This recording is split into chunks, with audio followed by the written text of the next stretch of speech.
कभी कभी ना मन बड़ा विचलित होता है हमारे समाज में नारी की दशा को देखकर।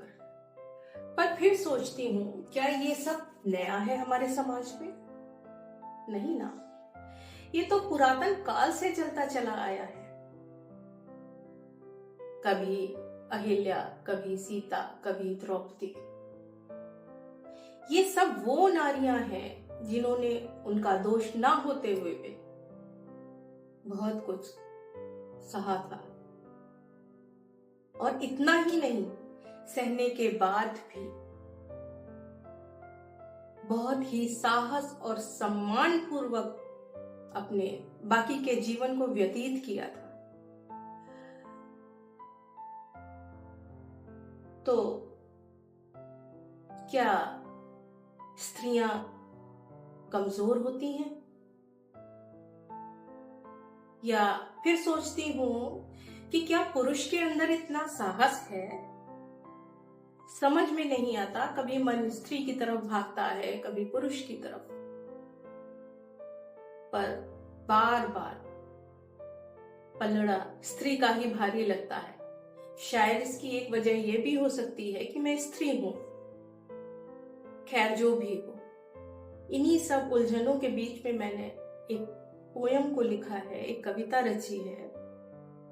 कविता थोड़ी लंबी है, सो धैर्य रखिएगा, और पसंद आए तो मुझे जरूर से कमेंट करके बताइएगा।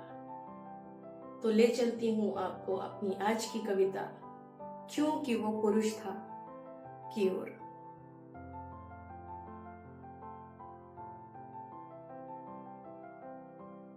उसे मालूम था कि द्रौपदी बनना अत्यंत कठिन है। उसे कौन? पुरुष। उसे मालूम था कि द्रौपदी बनना अत्यंत कठिन है। सो उसने युधिष्ठिर, भीम, अर्जुन, नकुल, सहदेव कुछ भी बनना स्वीकार किया, क्योंकि उसे पता था कि यज्ञ की अग्नि से उत्पन्न होना स्वयं अग्नि होना ही है, और इतना ताप सहन करना उसके बस में नहीं है। सो उसने कौन? पुरुष। सो उसने चुना युधिष्ठिर, भीम, अर्जुन, नकुल, सहदेव कुछ भी बनना। ये तो सिर्फ उत्पत्ति भर की बात थी। यज्ञसेनी को जीवन भर उसकी उत्पत्ति से भी भीषण परीक्षाएं देनी थी। 5 पतियों के बीच वस्तु सा बांट दिए जाना। 5 पतियों के बीच वस्तु सा बांट दिया जाना। सभी की आशाओं पर खरा उतरना उसके बस में नहीं था। सो उसने चुना युधिष्ठिर, भीम, अर्जुन, नकुल, सहदेव कुछ भी बनना, पर स्त्री होना कदापि नहीं। भरी सभा में केश पकड़कर खींचा जाना। भरी सभा में केश पकड़कर खींचा जाना। रजस्वला एक वस्त्र महारानी द्रौपदी का वस्त्र हरण का घिनौना प्रयास किया जाना। इतना अपमान वो नहीं सह सकता। वो कौन? पुरुष। सो उसने चुना युधिष्ठिर, भीम, अर्जुन, नकुल, सहदेव कुछ भी बनना, पर स्त्री कदापि नहीं। इतने पर भी बस नहीं हुआ। महाभारत में हुए भीषणतम नरसंहार का सारा दोष उसके खुले केशों ने सहा, और किसी को भी नजर नहीं आया। और किसी को भी नजर नहीं आया उसका जुए में दांव पर लगाया जाना, उसका जुए में दांव पर लगाया जाना, उसका भरी सभा में वेश्या कहे जाने पर उसके 5 तथाकथित महायोद्धा पतियों का नामर्दों सा अपनी पत्नी को अपमानित होते देखना, इन सब के लिए अकल्पनीय सहन शक्ति चाहिए थी।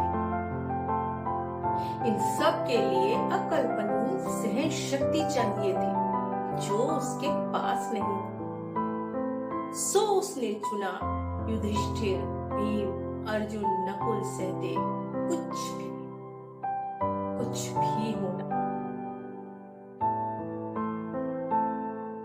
दुनिया की सबसे गौरवशाली राज्यसभा में, जहां विश्व के सबसे महान लोग उपस्थित थे, एक दृष्टिहीन कमजोर राजा की अति महत्वाकांक्षा के नीचे, एक दृष्टिहीन कमजोर राजा की अति महत्वाकांक्षा के नीचे कुचले जाते नारी सम्मान को पाषाण बन देखना, कुचले जाते नारी सम्मान को पाषाण बन कर देखना, और इतना दारुण दुख सहने पर भी ना टूटना, और इतना दारुण दुख सहने पर भी ना टूटना, ये सब क्या उसके बस में था? नहीं था ना। सो उसने चुना युधिष्ठिर, भीम, अर्जुन, नकुल, सहदेव, कुछ भी होना,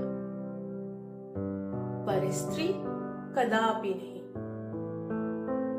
और अंत में अपने प्रभु के प्रति श्रद्धा और विश्वास को चीर हरण के उन भीषणतम क्षणों में भी ना छोड़ना। क्या सहज से ही हो पाया होगा? क्या सहज से ही हो पाया होगा?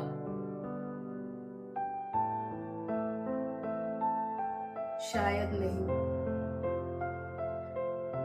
इसके लिए असीम तपस्या की होगी उस साहसी नारी ने। इसके लिए असीम तपस्या की होगी उस साहसी नारी ने।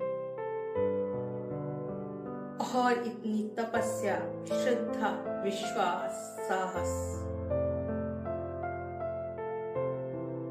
और इन परिस्थितियों में इतनी तपस्या, श्रद्धा, साहस और विश्वास क्या उसके बस की बात थी?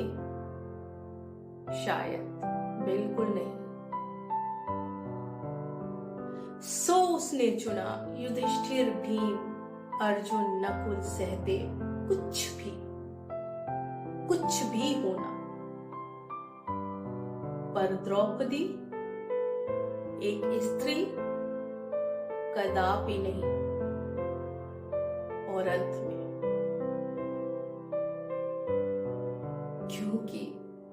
क्योंकि वो पुरुष था, क्योंकि वो पुरुष था और स्त्री होना उसकी बस की बात नहीं थी, और स्त्री होना उसके बस की बात